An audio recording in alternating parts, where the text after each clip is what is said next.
দক্ষিণী সিনেমার জনপ্রিয় নায়িকা রাশমিকা মান্দানা ও অভিনেতা বিজয় দেবরাকোন্ডার বিয়ের রেশ কাটতে না কাটতেই আলোচনায় এসেছে তাদের ভবিষ্যৎ পরিকল্পনা।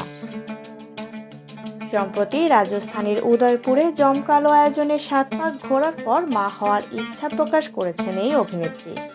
রাশমিকা জানিয়েছেন, সংসার ও সন্তান নিয়ে তিনি এখন থেকেই স্বপ্ন দেখছেন এবং মাতৃত্বকে জীবনের অন্যতম গুরুত্বপূর্ণ অংশ মনে করেন।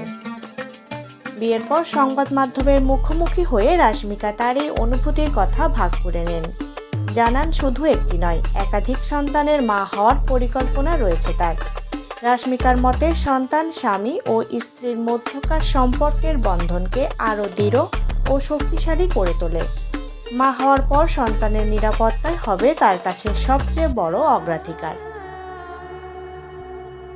ক্যারিয়ার নাকি সন্তান, এমন প্রশ্নের জবাবে রাশমিকা বেশ স্পষ্ট ধারণা দিয়েছেন। বিনোদন জগতে কাজের কোনো ধরাবাঁধা সময় না থাকলেও তিনি সাফ জানিয়েছেন, মা হওয়ার পর তার কাছে সন্তানই হবে সবার আগে। সন্তানের সুন্দর ভবিষ্যতের জন্য যে কোনো ত্যাগ স্বীকার করতে তিনি প্রস্তুত।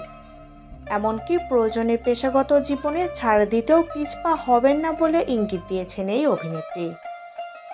দীর্ঘদিন প্রেমের পর সম্প্রতি বিজয় দেবরাকোন্ডার সঙ্গে বাগদান ও বিয়ের আনুষ্ঠানিকতা সম্পন্ন করেন রাশমিকা মান্দানা।